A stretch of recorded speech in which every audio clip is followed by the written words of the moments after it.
We had enough. No, you're not. You don't scare me, punk. I may be an old woman, but I can still take the likes of you. Madame, I assure you, we are real police officers. There is no reply.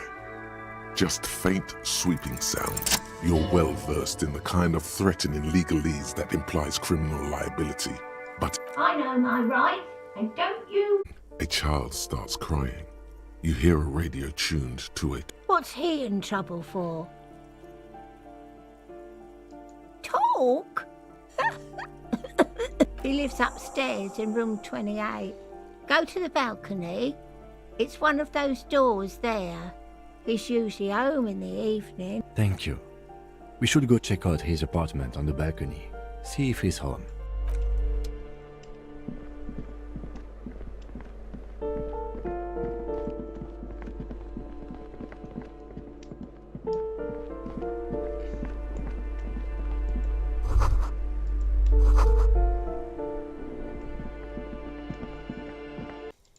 Let's see if anyone's home. Knock on the door. No one answers. Looks like the young man we are looking for isn't home. I think our best chance to catch him is in the evening. We should return tomorrow after we have finished with our day's work. How about 9 p.m.? Sound good?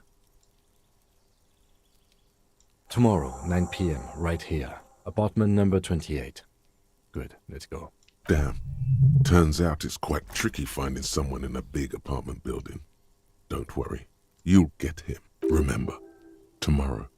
He's probably gone for today.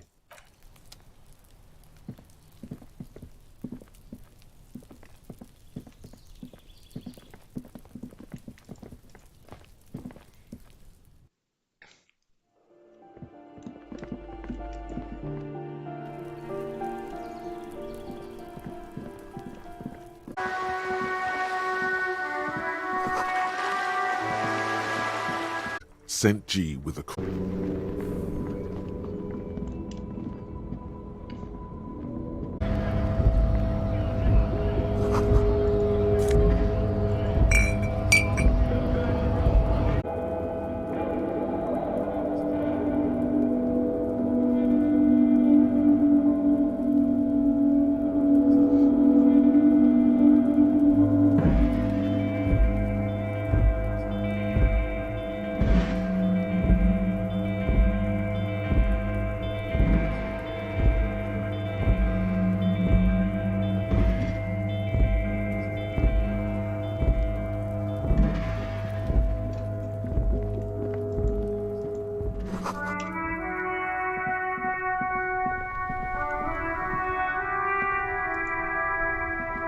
Yes?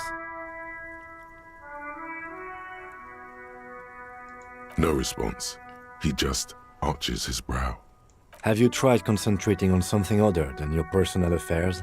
There is a sudden, harsh edge to his voice, like he's tired of hearing about your personal affairs. Really? You look fine to me. This psychodrama is unbecoming of an officer. Clearly, he prefers to think you're malingering.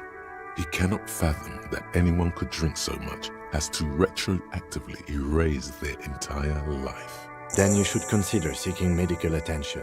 You can use the radio in my kinema to call your station's Lazareth. Was there anything else you wanted? Excuse me? Prioritizes content. You want me to do blood work for you again? Tell you just how bad things really are across the board? Do that. I need to go. It's not fucking cryo-acta-latte. It's super glue, Doc. Anything else I can help you with, officer? 57's... In the cabin,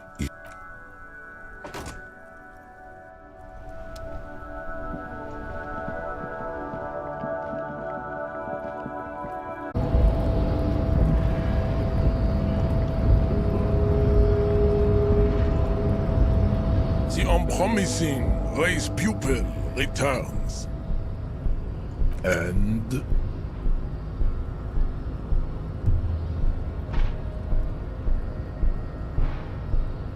fascinating. The Revacholian degenerate shows signs of racial self-reflection. How did you accomplish this little feat? So it would seem, Throloful. I find myself, and if the Revachol... Jean, baby. Do the heroic thing. That is not possible. The game of Shahmat. Very well. Well done.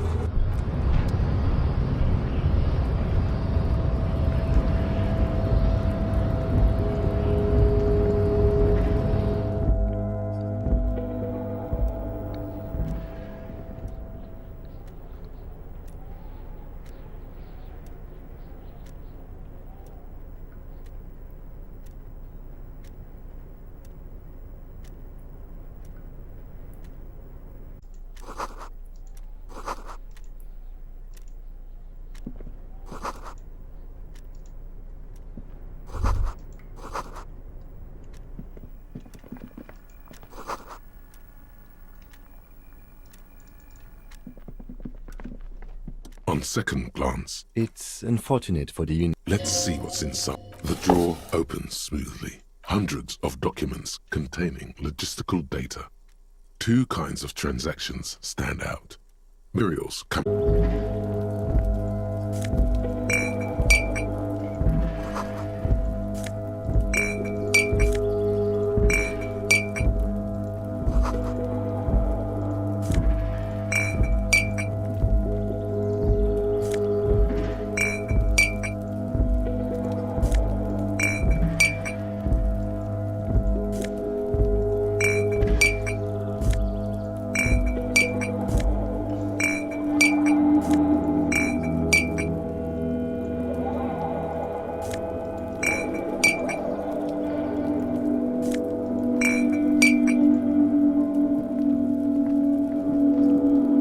This is the night watchman's booth.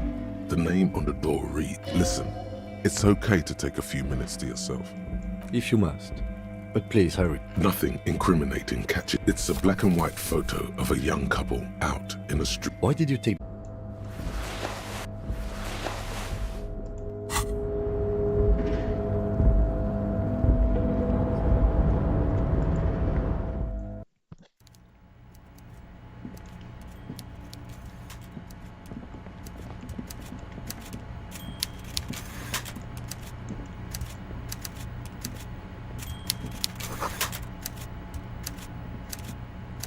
Before you is a walrus of a man seated behind a large desk.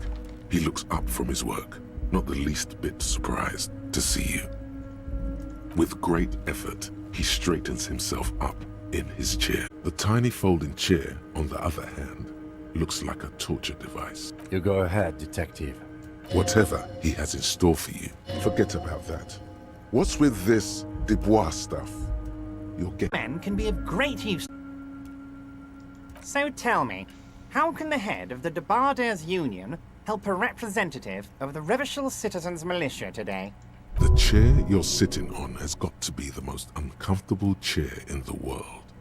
It's violating your backside. Oh, by the way, I heard you got a rather rude reception from a certain Lawrence Gart. Some people have no manners, it pains me to say. This should take care of that nonsense. It should be sufficient to cover your expenses for a few days and patch over your differences with a cafeteria manager. Go ahead, take it. Yes, I know Lawrence. He's a real character. No union man in him. A real piece of work, that boy is. With a grin, he points to the check again. It's like you're... Don't mention it. But also, don't forget it. I'm just kidding, of course. Is he?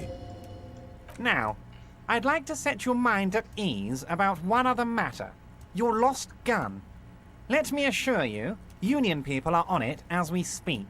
I've got my best hounds looking for that lost gun. His slug-like lips move, but all you hear... The world is swallowed by a black hole of fear. Only two words escape its gravitational pull. Lost and gun.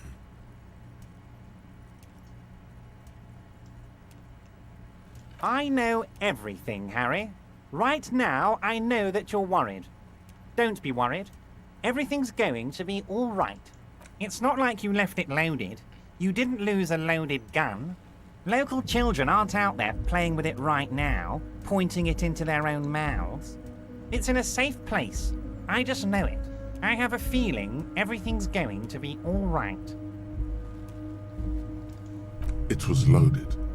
There were 2 bullets in it. You always keep at least 2 barrels loaded. Mr. Dubois, are you okay? Can I get you a glass of water or something? Are you having some kind of medical emergency? Maybe you could use your hands somehow, in a kind of throw-in motion, like you're throwing that Mr. Dubois act right back at him. He's... What an odd demonstration of... you got me, Harry. I don't even know what. As entertaining as it was, I'm afraid we're wasting our time. And I'm an extremely busy man, as I'm sure you are too. Balling, of course. This isn't a casino, Harry. Real people, real livelihoods are at stake here. But everything's a casino for those rich types. His expression makes it clear. This is... Of course, Harry. I have no interest in... Tell her about all of it. My brother's picture, my singing... It is rather... This is weird. Not nice. Of course. Let us dispatch with the formalities. You call me Everard, I call you Harry.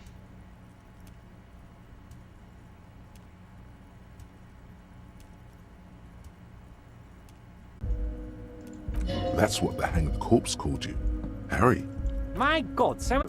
I didn't want to believe it, but you are a fantastic science fiction